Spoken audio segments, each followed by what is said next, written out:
नमस्कार, एबीपी गंगा में आपका स्वागत है। मैं हूं रोहित सिंह सावल और आप देख रहे हैं देश प्रदेश का सबसे दमदार शो बात तो चुभेगी। सियासत में जल्दबाजी ठीक नहीं मानी जाती। यही वजह है कि नेता जब भी कोई बयान देते हैं या फैसला लेते हैं तो उसके पीछे गहरा और लंबा मंथन होता है। आज ये बातें इस वजह से हो रही हैं क्योंकि दिसंबर के महीने में समाजवादी पार्टी की तरफ से दिए गए बयान भाजपा के लिए नए हथियार बन गए। दरअसल जब उत्तर प्रदेश में ओबीसी आरक्षण को लेकर तूफान खड़ा था, तब सपा ने भाजपा को आरक्षण विरोधी बताने की कोशिश की थी। अखिलेश यादव ने तो दलित समाज के लोगों को भी आरक्षण का डर दिखा दिया था। लेकिन अब जब निकाय चुनाव ओबीसी आरक्षण के साथ हो रहे हैं तो भाजपा फ्रंट फुट पर नजर आ रही है। निकाय चुनाव में आरक्षण का ड्राफ्ट नोटिफिकेशन जारी होने के बाद भाजपा के कई नेताओं ने समाजवादी पार्टी पर निशाना साधा। डिप्टी सीएम केशव प्रसाद मौर्य ने तो यहां तक कह दिया कि समाजवादी पार्टी का काम ही ऐसे मुद्दों को जन्म देने का है। वहीं भाजपा के प्रदेश अध्यक्ष भूपेंद्र चौधरी ने भी समाजवादी पार्टी की नीयत पर सवाल खड़े किए। हर पार्टी की कोशिश ओबीसी मोर्चे पर खुद को आगे दिखाने की है क्योंकि यही वो वर्ग है जो निकाय चुनाव से लेकर लोकसभा चुनाव तक सत्ता की चाबी सौंपा करता है। आज मैं आपको इस सियासत के पीछे की पूरी रणनीति समझाऊंगा। साथ ही आज बात अखिलेश यादव के ऐसे दांव की भी होगी जो बसपा की जमीन हिला सकता है। अखिलेश यादव 3 अप्रैल को रायबरेली जाने वाले हैं। यहां वो बसपा के संस्थापक कांशीराम की प्रतिमा का अनावरण करेंगे। ये दलित वोट बैंक के मोर्चे पर अब तक का सबसे बड़ा दांव होगा। इससे यूपी की सियासत में क्या बदलाव हो सकता है और मायावती के लिए अखिलेश की ये रणनीति कैसे घातक हो सकती है, आज इसे भी आपको विस्तार से बताऊंगा। तो बने रहिए मेरे साथ और देखते रहिए बात तो चुभेगी।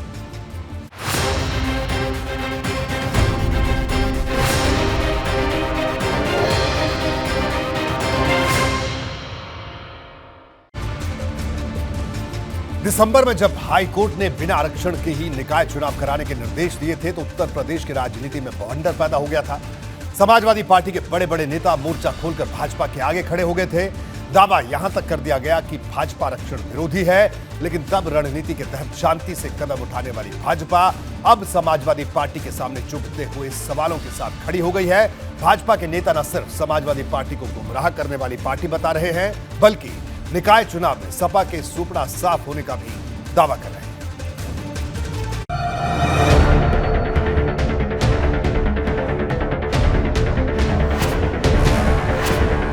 निकाय चुनाव की चढ़ाई, जाति वाली नई लड़ाई।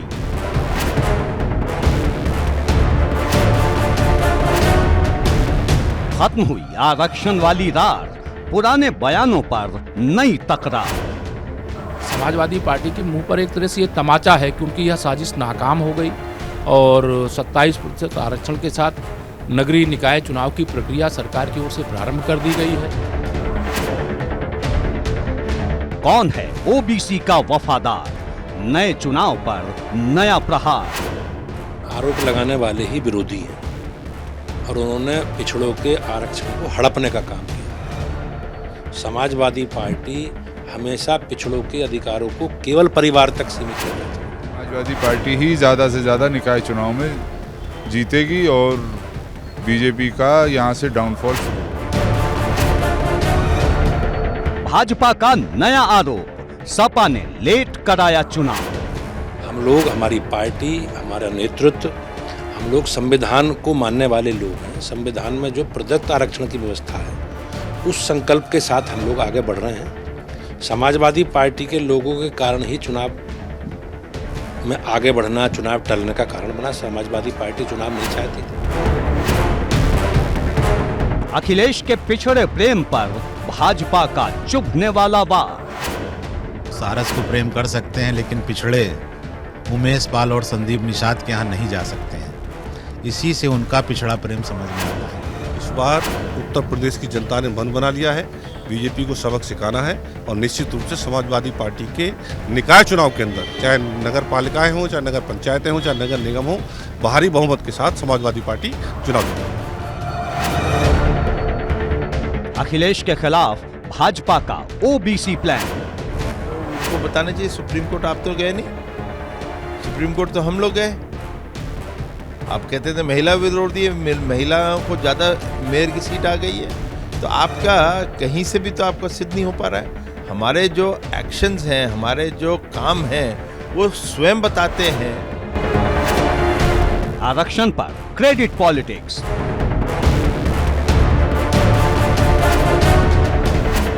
ओबीसी मोर्चे पर कौन मारेगा बाजी,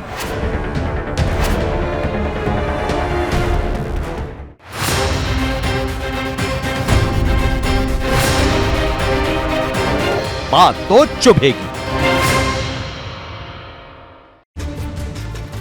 एक साल बाद लोकसभा चुनाव है और उससे पहले निकाय चुनाव को उत्तर प्रदेश की सियासत का सेमीफाइनल माना जा रहा है। आंकड़े बताते हैं कि उत्तर प्रदेश में ओबीसी वर्ग के वोटर सबसे ज्यादा अहम हैं, क्योंकि इनकी आबादी करीब 42 से 50% के करीब है। यही वजह है कि कोई भी पार्टी ओबीसी वोटर को नजरअंदाज नहीं कर सकती। एक तरफ भाजपा अखिलेश यादव को ओबीसी के मोर्चे पर घेर रही है, तो वहीं अखिलेश यादव जातीय जनगणना के नाम पर पलटवार कर रहे हैं।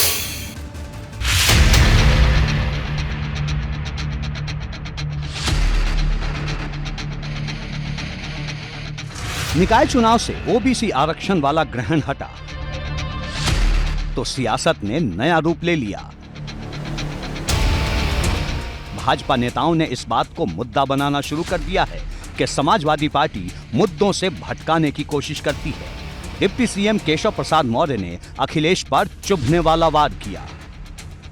वह लगातार इस प्रकार के मुद्दे को जन्म देने की कोशिश करती है और फिर उसका आरोप भारतीय जनता पार्टी पर लगाती है। जैसे हाई कोर्ट में केस कौन लेके गया वो सर्वविदित है, लेकिन भारतीय जनता पार्टी की ओर से, सरकार की ओर से लगातार ये स्पष्ट किया गया था कि जो पिछड़े वर्ग का 27% का आरक्षण है उसको सुनिश्चित कराते हुए ही नगरीय निकाय के चुनाव होंगे।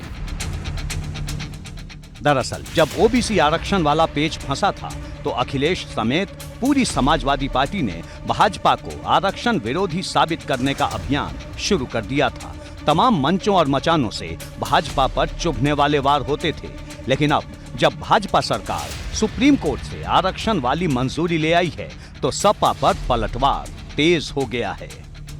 पिछड़े वर्गों के प्रति या समाज के सब वर्गों के प्रति भारतीय जनता पार्टी की जो नीति है उसका एक कहीं ना कहीं एक जीता जागता उदाहरण है, प्रदर्शन है। ये समाजवादी पार्टी का पिछड़ा प्रेम उनका ढकोसला है और वो पिछड़ों में केवल अपना घर परिवार, अपनी जाति और अपना सफाई तक ही उस विषय को रखना चाहते हैं।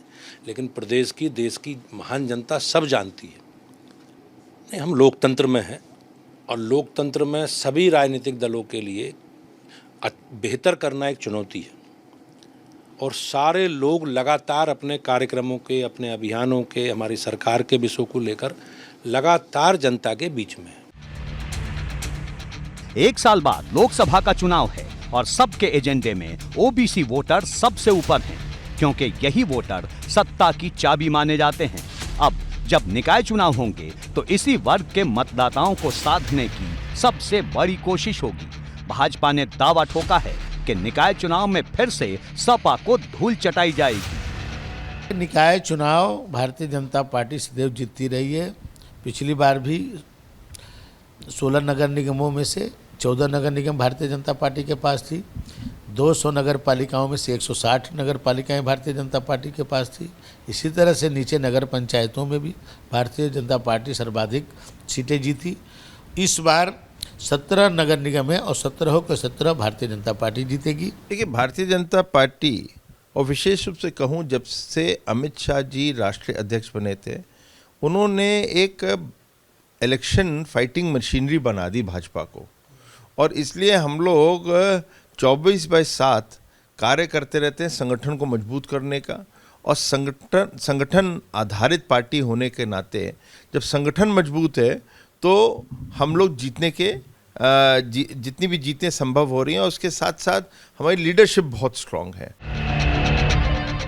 भाजपा अगर ओबीसी मोर्चे पर आगे बढ़ रही है तो सपा भी पीछे नहीं। आरक्षण का नया नोटिफिकेशन जारी होते ही सपा ने तैयारी को धार देना शुरू कर दिया है। शुक्रवार को पार्टी दफ्तर पर बैठक हुई, जहां प्रत्याशियों के नाम पर चर्चा हुई।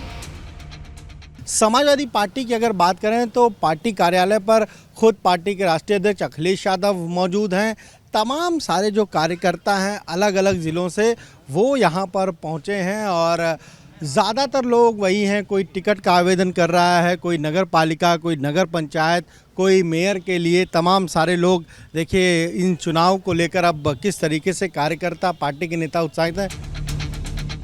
सबकी अपनी अपनी तैयारी है। मायावती भी 2 अप्रैल यानी रविवार को पार्टी अधिकारियों के साथ बड़ी बैठक करने वाली हैं। इस बैठक में प्रदेश और मंडल के साथ साथ जिला स्तर के सभी पदाधिकारी शामिल होंगे।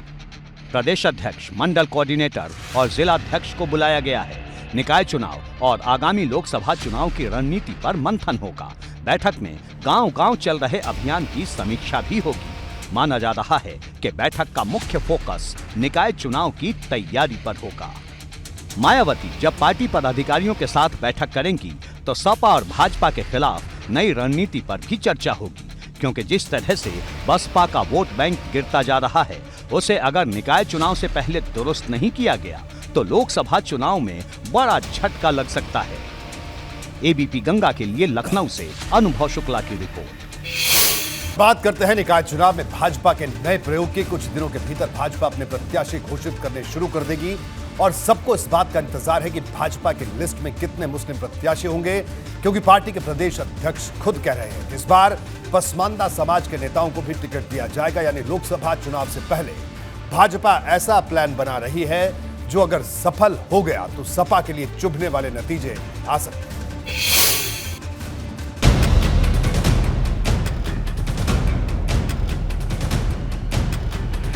लोकसभा चुनाव से पहले भाजपा नया दांव चलने जा रही है और ये दांव है मुस्लिम वोटों को लेकर। खबर है कि निकाय चुनाव में भाजपा अल्पसंख्यक समुदाय को भी टिकट देगी। पसमानदा समाज से आने वाले पार्टी के कार्यकर्ताओं को भाजपा इस बार निकाय चुनाव में उतारने की तैयारी कर रही है।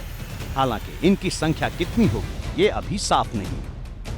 क्या पसमानदा समाज के भी जो आवेदनकर्ता होंगे उनको टिकट देगी? क्या इस बार अल्पसंख्यक समाज को टिकट देगी बीजेपी? हाँ, निश्चित रूप से जहाँ जहाँ हम लड़ा सकते हैं, हमारी परिस्थिति अनुकूल है, उन परिस्थितियों में सभी समाज के वर्गों को, चाहे अगड़े हों, पिछड़े हों, अनुसूचित जाति हों, अल्पसंख्यक, सबको लड़ाएं। भाजपा ने जब से रामपुर और आजमगढ़ का लोकसभा उपचुनाव जीता है, उसकी रणनीति में बदलाव दिखना शुरू हो गया है।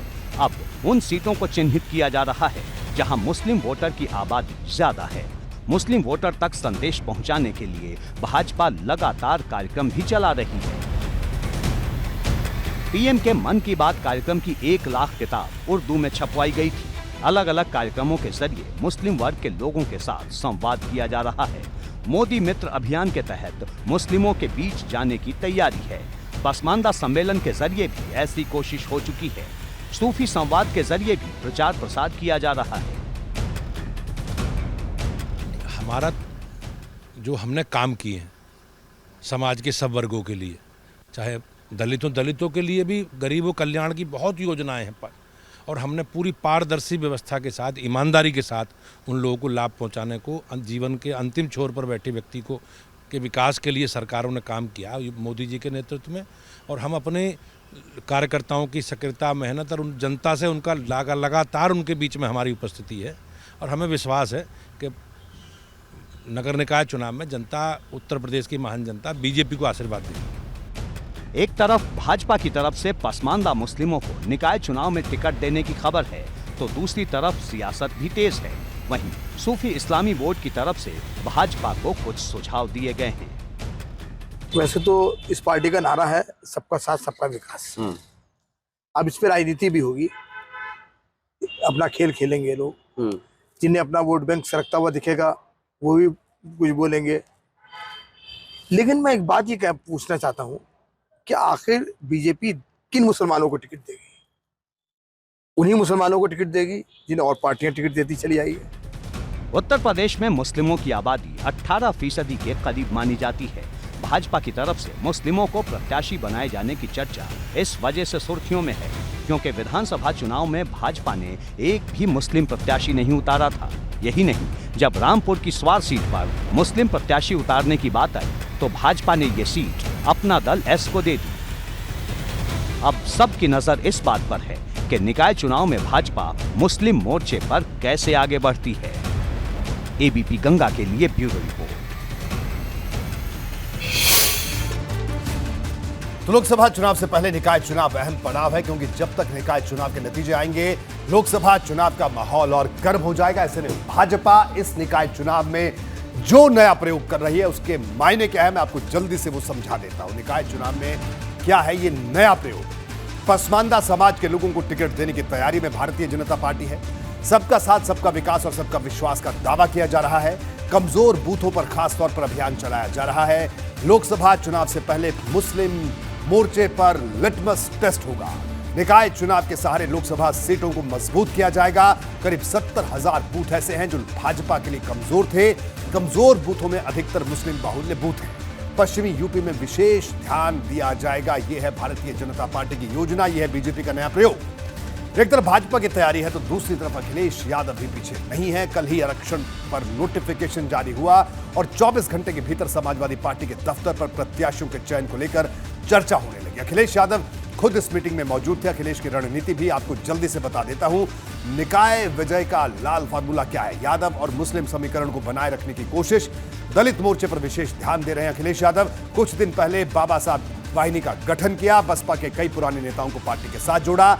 जातीय जनगणना को लेकर अखिलेश यादव आक्रामक रुख अपना रहे हैं। स्थानीय मुद्दों के आधार पर निकाय चुनाव लड़ने की तैयारी सपा कर रही है। निकाय चुनाव के जब नतीजे आएंगे तो पूरब से पश्चिम तक नए संदेश भी आएंगे। इस बार सबकी नजर पश्चिम यूपी के नतीजों पर है, क्योंकि यहां अखिलेश यादव और जयंत की जोड़ी की परीक्षा होने वाली है और इस परीक्षा का रिजल्ट बताएगा कि जाट बेल्ट से लेकर मुस्लिमों के मन में दोनों की स्थिति क्या है। पश्चिमी यूपी में वैसे तो 4 नगर निगम आते हैं, जिसमें मेरठ, गाजियाबाद, सहारनपुर और मुरादाबाद का नाम है, लेकिन सबसे ज्यादा चर्चा मेरठ की है। यहां बसपा भी अहम फैक्टर साबित हो सकती है। आगरा भी एक बड़ा शहर है।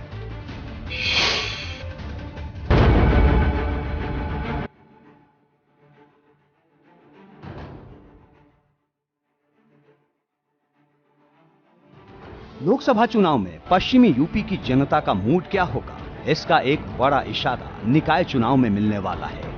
मेरठ नगर निगम सीट को जीतने के लिए हर दल ने ताकत लगानी शुरू कर दी है। ये सीट चर्चा का विषय इस वजह से है क्योंकि यहां अब तक सबसे ज्यादा बार बसपा ने कब्जा जमाया, लेकिन इस बार हालात और समीकरण बदले हुए हैं।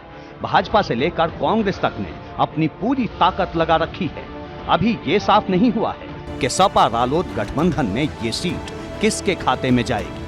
देखिए, निष्पक्ष अगर सरकार चुनाव कराएगी प्रशासन, तो निश्चित रूप से समाजवादी पार्टी और लोकदल का गठबंधन निश्चित रूप से उत्तर प्रदेश के अंदर बीजेपी का सफाया कर देगी। कि नगर निगम में आप पहले से जो महसूस कर रहे हैं उसमें ज़्यादातर जो है वर्षित शहरों में वो बीजेपी का वर्चस्व हमेशा रहा है, लेकिन अब बदलाव है। महंगाई से लोग जूझ रहे हैं, बेरोजगारी से जूझ रहे हैं और परिवर्तन लोग चाहते हैं।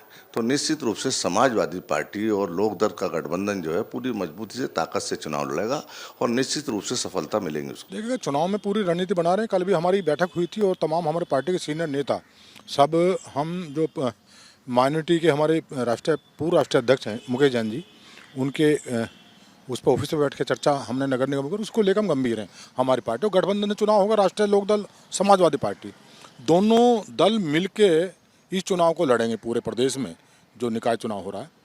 और मुझे पूरा भरोसा है कि जिस तरह के हालात हैं, आम आदमी परेशान है, महंगाई से जूझ रहा है। मेरठ की मेयर सीट पिछड़ा वर्ग के कोटे में गई है।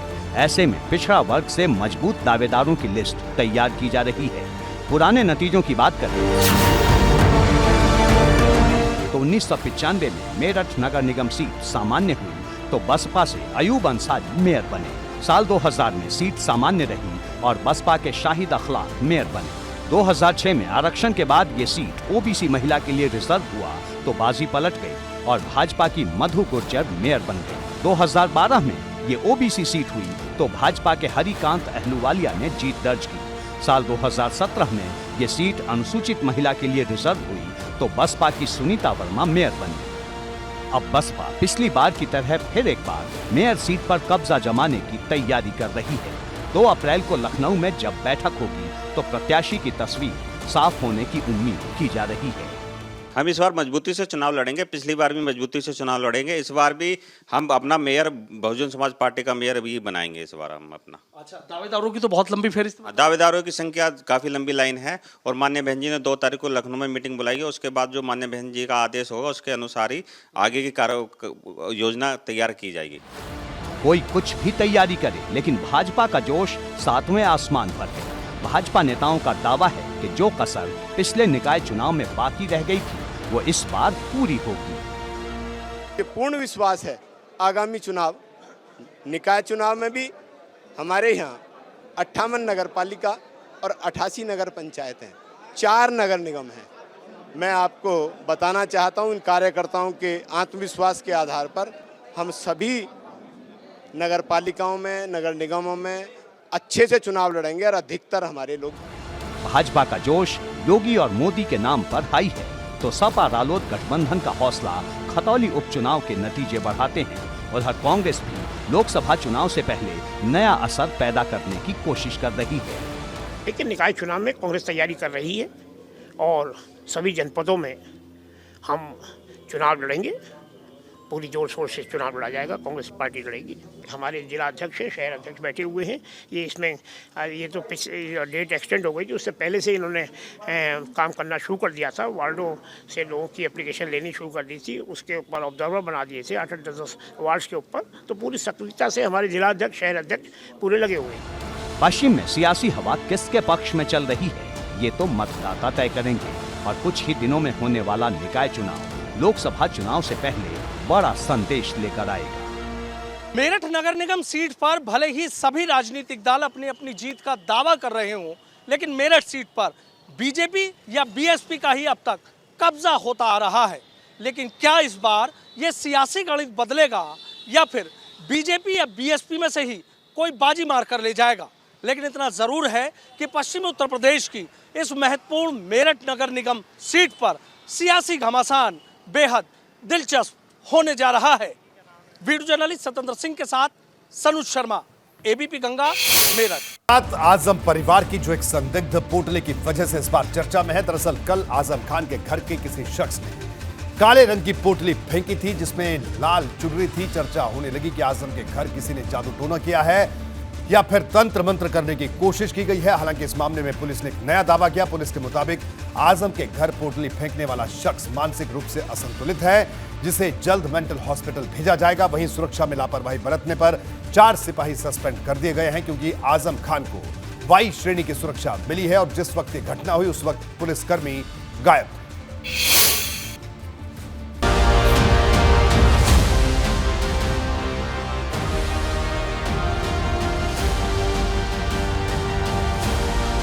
काली पॉलीथीन, लाल चुनरी और सुलगते सवाल। रामपुर में आजम खान का घर एक बार फिर चर्चा में आ गया है और इसकी वजह है ये सामान। आजम के परिवार ने पुलिस से शिकायत की है। साथ में सीसीटीवी फुटेज और कुछ वीडियो भी सौंपे गए हैं। जो सीसीटीवी फुटेज आजम के परिवार की तरफ से सौंपा गया उसमें एक बुजुर्ग शख्स आजम के घर में कुछ फेंकता हुआ नजर आ रहा है।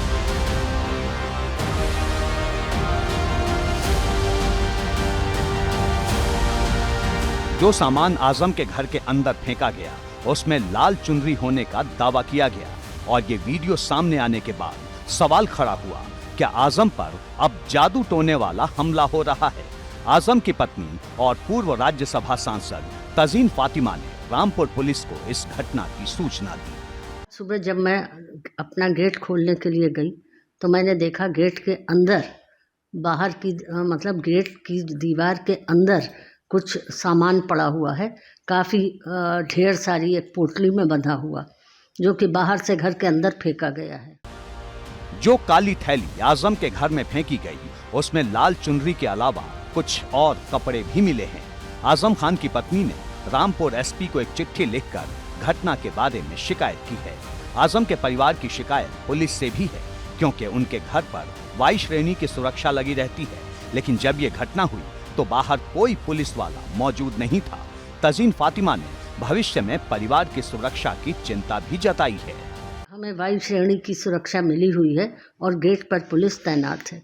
पुलिस के तैनात होते हुए बाहर से कोई इंसान कोई सामग्री जब फेंकेगा तो जाहिर है कि पुलिस की मिलीजुली उसमें भगत होगी ही, क्योंकि जिस तरह से आज जो सामान फेंका गया है कोई और चीज़ भी बाहर से फेंकी जा सकती है। गेट पर पुलिस की तैनाती के बावजूद आखिर इस तरह की घटनाएं कैसे भी हो रही हैं, इसकी जांच की जाए। आजम खान के घर के अंदर पोटली फेंके जाने की घटना को पुलिस ने भी गंभीरता से लिया। अधिकारियों ने आजम के घर पहुंचकर सुरक्षा व्यवस्था का भी जायजा लिया और जांच की बात कही। आजम खान साहब के आवास में एक पोटली टाइप का कुछ फेंका गया है। उस पोटली में कुछ इस तरह की कपड़े हैं, टोपी है, कुछ जैसे मज़ार पर या कहीं उतार करके फेंक दिए जाते हैं। एक आदमी है जो पहचाना जा सकता है, लेकिन अभी उसकी पहचान नहीं हुई है। जिसने देखा होगा अवश्य उसे पहचान लेगा। तो वो आदमी इधर से गुजरता है और वो पोटली को आवाज़ से फेंकते हुए आगे चला जाता है। तो इसकी जांच करेंगे कि कौन आदमी है, कोई इसने फेंका। हालांकि जिस बुजुर्ग शख्स ने आजम खान के घर में पोटली फेंकी थी उसे गिरफ्तार कर लिया गया है। अब पूछताछ में पता चलेगा कि इसके पीछे कोई साजिश थी या कुछ और। एबीपी गंगा के लिए रामपुर से उबैदुर रहमान की रिपोर्ट। बात करते हैं अखिलेश यादव के नए प्लान की। यूपी की राजनीति में अपना वोट बैंक बढ़ाने की कोशिश में जुटे अखिलेश हर वो दांव चलने को तैयार हैं जिससे समाजवादी पार्टी को फायदा हो सके। वैसे तो उसकी कवायद को वो 2019 के वक्त से कर रहे हैं, लेकिन इस बार उन्होंने ऐसा दांव चला है जो न सिर्फ सपा का फायदा करा सकता है बल्कि बसपा को तगड़ा झटका दे सकता है। अखिलेश यादव की पूरी कोशिश दलित वोट बैंक को साधने की है। इसके लिए अब उन्होंने कांशीराम प्लान तैयार किया है। 3 अप्रैल को अखिलेश रायबरेली में रहेंगे, जहां बसपा के संस्थापक कांशीराम की प्रतिमा का अनावरण करेंगे।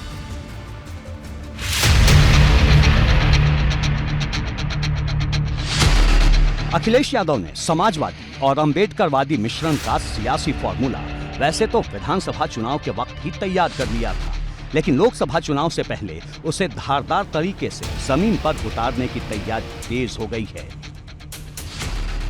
इसका संकेत है ये पोस्टर जो रायबरेली में चर्चा का विषय बना हुआ है। इसके मुताबिक सपा प्रमुख अखिलेश यादव 3 अप्रैल को रायबरेली के दीन शाह गौरा ब्लॉक पहुंचेंगे और वहां कांशीराम महाविद्यालय में बसपा के संस्थापक कांशीराम की प्रतिमा का अनावरण करेंगे। पोस्टर में ये भी जानकारी दी गई है कि इस कार्यक्रम की अध्यक्षता सपा महासचिव स्वामी प्रसाद मौर्य करेंगे। अखिलेश न सिर्फ कांशीराम की प्रतिमा का अनावरण करेंगे बल्कि बड़ी जनसभा को भी संबोधित करेंगे। तरीके से मानवर कांशीराम और माननीय मुलायम सिंह यादव जी की विचारधारा और अंबेडकर की विचारधारा और डॉक्टर राम मनोहर लोहिया की विचारधारा, अब सभी लोगों की आस्था और विश्वास, अगर किसी के ऊपर आस्था और विश्वास है कि कोई सामाजिक न्याय दिलाएगा उत्तर प्रदेश और देश में, तो वो माननीय अखिलेश यादव जी हैं।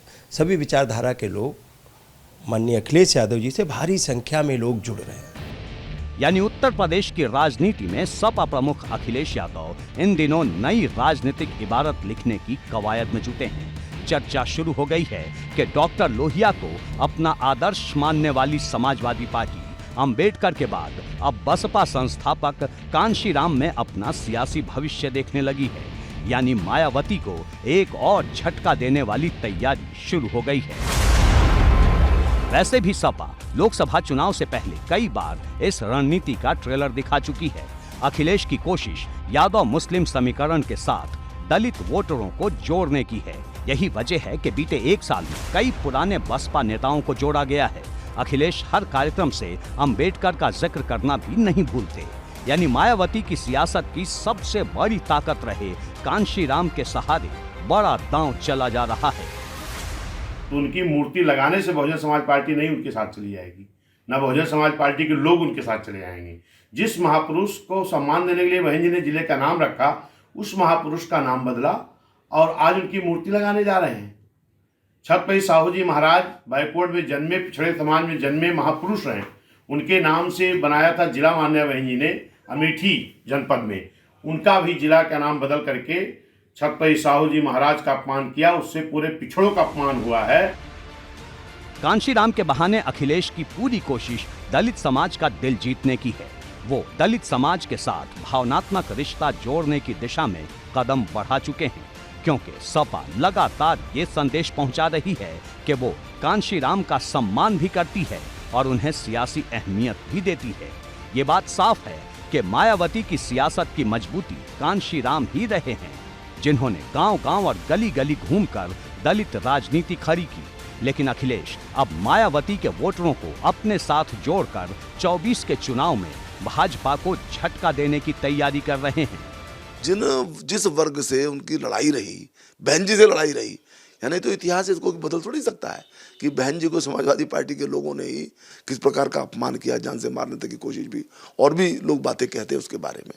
तो ये जो चीज़ें हैं, वोट बैंक की राजनीति, ये बहुत असरदार एक तो वैसे भी अब नहीं रही है, और इस प्रकार की जो बातें होती हैं उसके पीछे लोग ये मान करके चलते हैं कि ये इस वक्त नाटक कर रहे हैं, ये इनकी मन की आस्था नहीं है, ये एक रणनीति है। इससे पहले समाजवादी पार्टी ने संगठन की जो लिस्ट जारी की थी उसमें बसपा के पुराने नेताओं को तवज्जो दी गई, जिससे ये साफ हो गया कि पार्टी की रणनीति क्या है। एक तरफ मायावती का वोट प्रतिशत लगातार गिर रहा है तो सपा इसे अब अपने पाले में लाने के लिए बड़ा प्लान तैयार कर रही है। हालांकि ये प्लान कितना कामयाब होगा ये लोकसभा चुनाव से पहले निकाय चुनाव में ही साफ हो जाएगा। एबीपी गंगा के लिए ब्यूरो रिपोर्ट। तो कांशीराम के बहाने अखिलेश यादव की कोशिश दलित समाज के साथ भावनात्मक रिश्ता कायम करने की है। वो दलित समाज को ये संदेश देने की कोशिश में है कि सपा भी कांशीराम का सम्मान और सियासी अहमियत देने में किसी तरह से पीछे नहीं है। अखिलेश यादव का पूरा प्लान क्या है, मैं जल्दी से आपको समझाता हूं। देखिए क्या है अखिलेश यादव का कांशीराम प्लान, जरा इसको समझिए। दलित समाज तक बड़ा संदेश पहुंचाने की कोशिश, बसपा से भाजपा की तरफ गए वोटरों को संदेश, बसपा के घटते जनाधार पर पैनी नजर, बसपा के साथ जुड़े मतदाताओं को बड़ा मैसेज। अखिलेश का संदेश, भाजपा से सिर्फ सपा ही लड़ सकती है। अंबेडकर की विरासत और बसपा नेताओं को अपनाने से परहेज नहीं। बार बार रणनीति के तहत प्रेस कॉन्फ्रेंस में अंबेडकर का जिक्र करते हैं। कुछ दिन पहले बाबा साहब वाहिनी फ्रंटल संगठन को मंजूरी दी। सपा के कार्यक्रम में अंबेडकर की तस्वीर लगाई जा रही है। पहली बार कांशीराम के नाम पर कोई बड़ा कार्यक्रम होने जा रहा है। अंबेडकरवादी सियासत पर अखिलेश यादव अपना दावा मजबूत कर रहे हैं। अब सबके मन में यह सवाल होगा कि लोहिया को अपना आदर्श मानने वाली समाजवादी पार्टी अंबेडकर और कांशीराम को बार बार याद क्यों कर रही है। दरअसल इसके पीछे 24 का चुनाव बड़ी वजह है। सपा के लिए कांशीराम क्यों जरूरी है, जरा इसको समझिए। अंबेडकर की सियासी परिकल्पना को लेकर कांशीराम ने बसपा का गठन किया। कांशीराम ने दलित समाज के बीच राजनीतिक चेतना जगाई। बसपा के आदर्शों में अंबेडकर और कांशीराम का दर्जा सबसे ऊपर है। कांशीराम की सियासी प्रयोगशाला से निकले कई नेताओं को अखिलेश यादव अपने साथ जोड़ चुके हैं। स्वामी प्रसाद मौर्य, इंद्रजीत सरोज, रामअचल राजभर सपा के साथ हैं। आर.के. चौधरी, लालजी वर्मा, महेश वर्मा जैसे पुराने बसपाई भी सपा के साथ हैं। अब अखिलेश यादव कांशीराम को भी सियासी तौर पर अपनाने जा रहे हैं। स्वामी प्रसाद मौर्य ने कहा कि मायावती कांशीराम की विचारधारा से भटक चुकी हैं। सपा लगातार बसपा को भाजपा की बी टीम साबित करने की नैरेटिव चला रही है। विधानसभा चुनाव में सपा को इस रणनीति का फायदा भी मिला। कांशीराम के सहारे दलितों और अति पिछड़ों पर सपा का ये नया दांव है। बात अतीक अहमद की पत्नी शाइस्ता परवीन की, जिसने मायावती ने किनारा कर लिया है। खबर है कि प्रयागराज से शाइस्ता परवीन को मेयर का जो टिकट दिया गया था उसे बसपा ने रद्द कर दिया है और 3 अप्रैल को नए प्रत्याशी की घोषणा होने वाली है। मायावती ने फैसला ऐसे वक्त में लिया जब अतीक को उम्र कैद हुई है। मायावती नहीं चाहती कि इतने बड़े कानूनी फैसले के बाद भी उनकी सियासत कटघरे में खड़ी हो। हालांकि शाइस्ता परवीन को अभी पार्टी से बाहर नहीं किया गया है।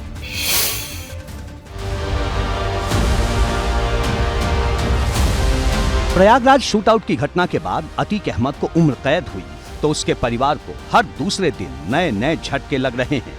अतीक अहमद के परिवार को जो बचा खुचा राजनीतिक भविष्य नजर आ रहा था वो भी अब मिट्टी में मिलता दिखाई दे रहा है। अतीक की बीवी और शूटआउट मामले में फरार आरोपी शाइस्ता परवीन को मायावती ने झटका दे दिया है। दरअसल प्रयागराज की मेयर सीट से शाइस्ता परवीन का टिकट कट चुका है और बसपा की तरफ से प्रयागराज में मेयर का नया प्रत्याशी घोषित किया जाएगा। इसकी तारीख 3 अप्रैल तय की गई है।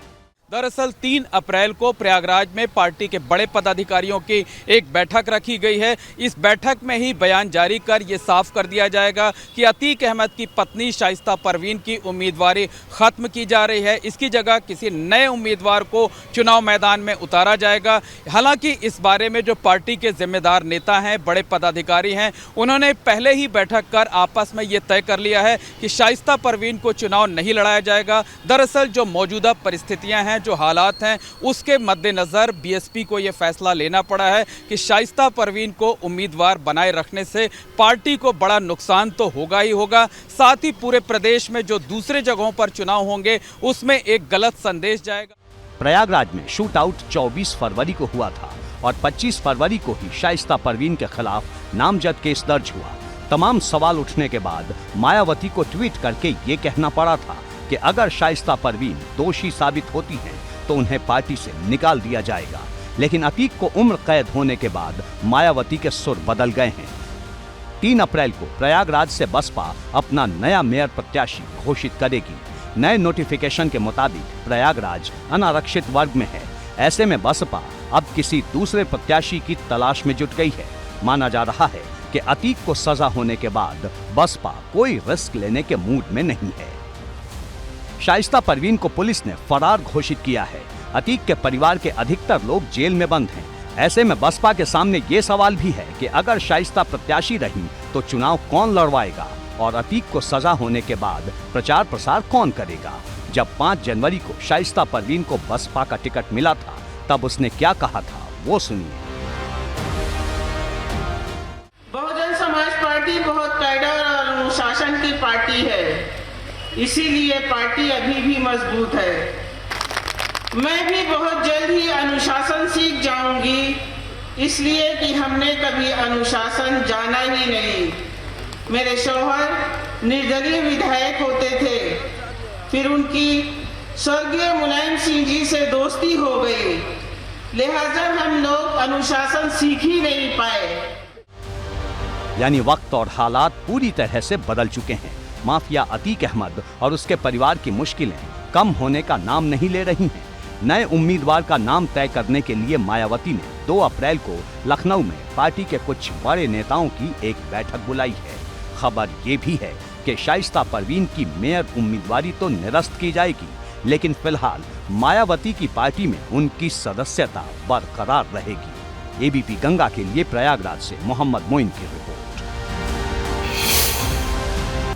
एक तरफ शाइस्ता परवीन को सियासी झटका लगा तो साबरमती जेल में बंद अतीक अहमद के भी बुरे दिन शुरू हो गए।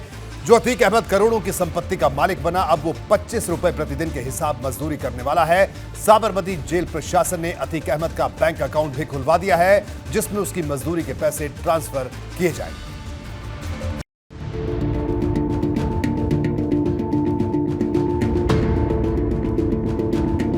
जिस अतीक अहमद के पास करोड़ों की संपत्ति है, जो अतीक अहमद फोन पर लाखों की बातें किया करता था, वो अतीक अहमद अब 25 रुपए दिहाड़ी पर मजदूरी करता दिखाई देगा।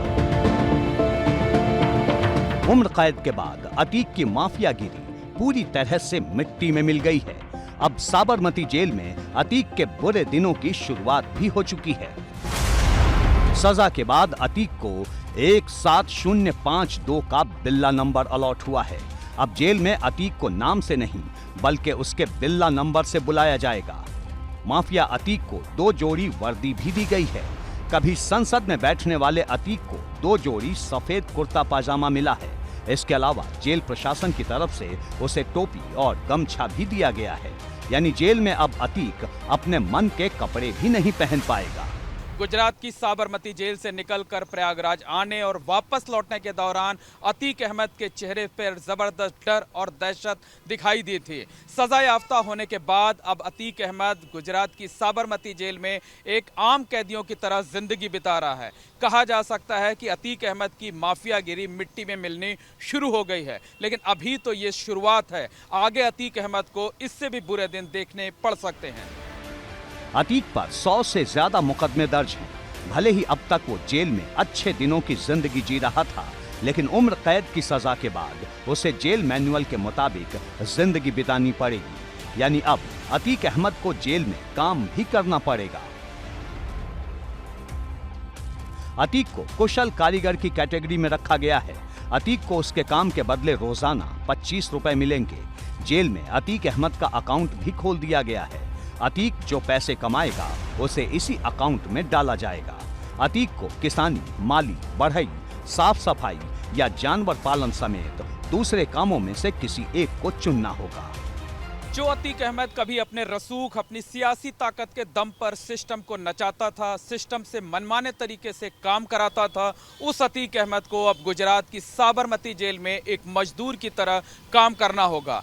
दिन भर मजदूरी करने के बाद अतीक अहमद को दिहाड़ी के तौर पर सिर्फ 25 रुपए मिलेंगे। अतीक अहमद को खेती किसानी, बागवानी, माली, बढ़ई या फिर जानवर पालने में से किसी एक काम को चुनना होगा। चूंकि वो अकुशल कारीगर है, इसलिए उसे रोजाना मेहनताने के तौर पर सिर्फ 25 रुपए मिलेंगे। यानी जो अतीक अहमद अब तक माफियागिरी के दम पर अकड़ दिखाता था, वो पल पल शर्मिंदगी की मौत मरेगा। दूसरे कैदियों की तरह लाइन में ही खड़ा होकर खाना लेगा और मजदूरी के लिए सुबह से ही उसे उठना होगा। हालांकि अब अतीक को पहले से ज्यादा खाना दिया जाएगा। पहले 380 ग्राम रोटी के साथ दाल चावल दिया जाता था, लेकिन अब 500 ग्राम रोटी और दूसरी चीजें मिलेंगी। सजा याफ्ता होने के बाद अतीक की बैरक भी बदल दी गई है। अतीक अब सजा याफ्ता कैदियों की तरह पक्की बैरक में रहेगा। सजा याफ्ता होने के बाद अब अतीक अहमद की हनक भी कम होगी। तो साफ तौर पर कहा जा सकता है कि जिस अतीक अहमद का कभी रसूख होता था, जिस अतीक अहमद का एक अलग रुतबा हुआ करता था, लोग उसके नाम से डरते थे, कांपते थे, तमाम अधिकारी उसे सैल्यूट करते थे, वो अतीक अहमद अब सजा याफ्ता कैदी हो गया है। जेल में उसे आम कैदियों की तरह रहना होगा, काम करना होगा।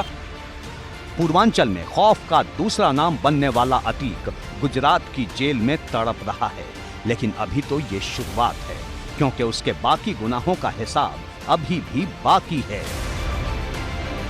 एबीपी गंगा के लिए प्रयागराज से मोहम्मद मोइन के साथ ब्यूरो रिपोर्ट। बात किसानों की, जिनकी फसल को बारिश ने बर्बाद कर दिया। मार्च के महीने में हो रही बारिश किसानों के लिए बड़ी मुसीबत लेकर आई है। पूर्वांचल से लेकर पश्चिमी यूपी तक इसके चुभने वाले नतीजे सामने आ रहे हैं। कहीं बारिश से फसल चौपट है, तो कहीं ओले पड़ने से किसानों की मेहनत मिट्टी में मिल गई। गेहूं की फसल हो या सरसों की फसल, बारिश ने हर चीज को बर्बाद कर दिया।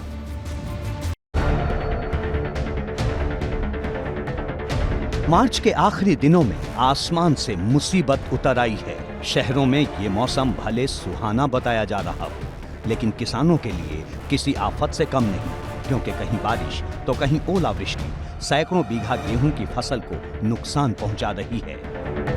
ये उन्नाव की तस्वीर है, जहां बेमौसम बारिश और ओलावृष्टि ने सैकड़ों बीघा गेहूं की फसल के साथ साथ आम की फसल को भी बर्बाद कर दिया। तेज हवाओं के साथ बारिश हुई और सब कुछ चौपट हो गया। जो हाल उन्नाव का है, वही हाल अमरोहा का भी है। मूसलाधार बारिश ने गेहूं और आम की फसल को मिट्टी में मिला दिया। किसान परेशान हैं कि अब आगे क्या किया जाए। 5 बीघे खेत पत्थर गिरने से पूरे पकी फसल पूरी बर्बाद हो गई। ये देख ले, आपको दिख रहा है पूरा यहां से वहां तक पूरी पकी, लाखों रुपए का नुकसान होगी। आप किसान मर जाएगा सब। इसी तरह बिजनौर में आंधी तूफान और तेज बारिश ने किसानों की कमर तोड़ दी। कई घंटे तक हुई बारिश ने गेहूं और सरसों की फसल पर पानी फेर दिया। अब किसानों ने प्रशासन से आर्थिक मदद की गुहार लगाई है। भाई आप देखो ये हालात, यानी गेहूं के हालात हैं कि यानी बिल्कुल सब चौपट बिल्कुल हो गई है। इतना ओले गिरे और सब हमारे लाखों रुपए का नुकसान भी हुआ भैया। और हम लोग वैसे अब बिल्कुल हम परेशान हो गए, बाल बच्चे भी हमारे बड़े परेशानी में हो गए हम लोग। और यही हम लोगों के देखो कम से कम 7-8 बीघे। बांदा में भी किसानों की फसल मौसम की भेंट चढ़ गई। रुक रुक कर बारिश हुई और खेत में खड़ी गेहूं, चना और मसूर की फसलों को नुकसान पहुंचा दिया। एकदम समझ में आया, तुरंत पूरे बर्फ गिर गई। अब देख लो फसल, आप भी देख लीजिए, पूरी फसल बर्बाद हो गई। क्या होगा, क्या होगा, ऊपर वाला अब क्या करे, कुछ समझ में नहीं आ रहा। मौसम विभाग की माने तो खतरा अभी टला नहीं है। आने वाले कुछ और दिनों तक मौसम की ऐसी ही बेरहम मार दिख सकती है। एबीपी गंगा के लिए ब्यूरो रिपोर्ट।